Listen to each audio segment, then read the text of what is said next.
ang mga propetang ito ay hindi nagsalita ng ayon sa kanilang sariling pananaw, kundi sumusunod lamang kung ano yung revelasyon na sinabi ng Panginoon doon sa kanila.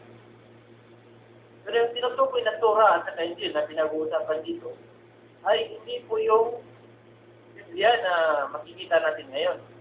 Dahil ang mga Muslim na naniniwala sa mga naunang kasulatan na ang pagpahayag doon sa mga kasulatan na yon ay walang pinagkaiba kung paano isinahayag ng Diyos ang Quran doon sa Propetang Muhammad na siyang huling propeta. So, diretso itong revelasyon doon sa mga propeta na yon. Kasi ito nga, ang mga revelasyon na yun, ay yun din ang ituturo mismo ng mga propetang pinagpahayagan.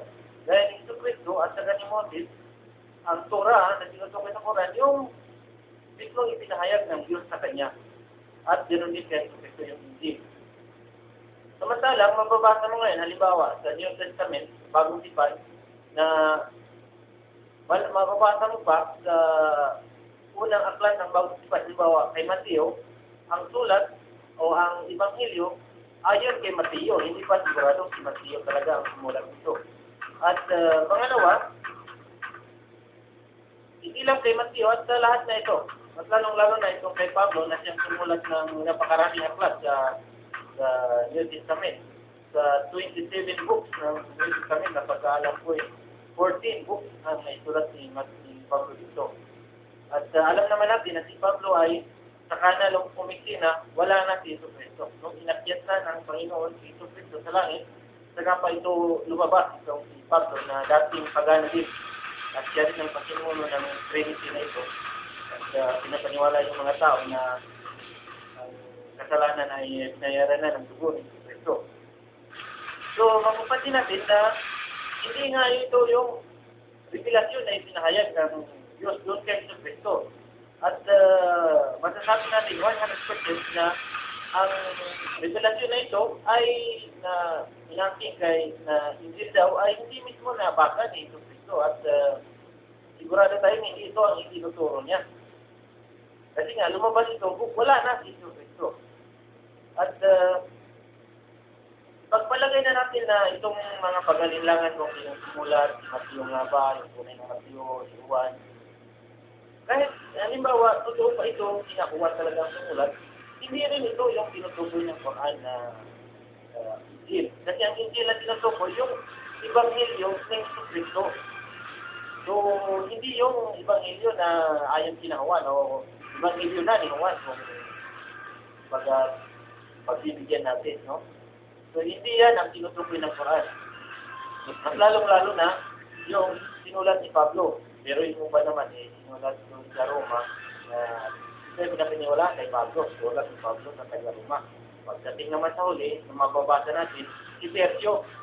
Sabi ni kapatid na Ronald Ubidos ay sekretary daw. So, nakakatawa ito. Pero pagpalagay na natin na sekretary. Akalain niyo bang ituturo ito ni Jesus Cristo doon sa mga Israelita, doon sa mga Parisiyo na may alam sa batas ng Torah? Hindi po ito ituturo ni Jesus Cristo. At anong pakialam ng mga Parisiyo doon sa kasaysayan ni Pablo at kay Sergio? Diba? Mapapansin mo. Kaya mismo yung Biblia, makikita mo na sa umpisa pa lang ay sinulat na ito, the Holy Bible. At hindi ito yung Injil. Kasi pag sinabi mo Injil, hindi yun ang Ebanghelyo ng Jesucristo. Ang Holy Bible na tinatawag sa Arabic ay Kitab al-Muqaddas. Kitab al-Muqaddas. Kitab ay ibig sabihin ay Hebrew, Muqaddas, Holy Bible nga. So, hindi yan ang tinutukoy. Mas lalo na hindi yung Torah na tinutukoy ng Old Testament. Kasi nga, mismong ang Books of Chronicles at saka Kings, mismong mga Christian scholars ay umaamin na hindi nila alam kung sino yung writers nito at kung saan ito sinulat.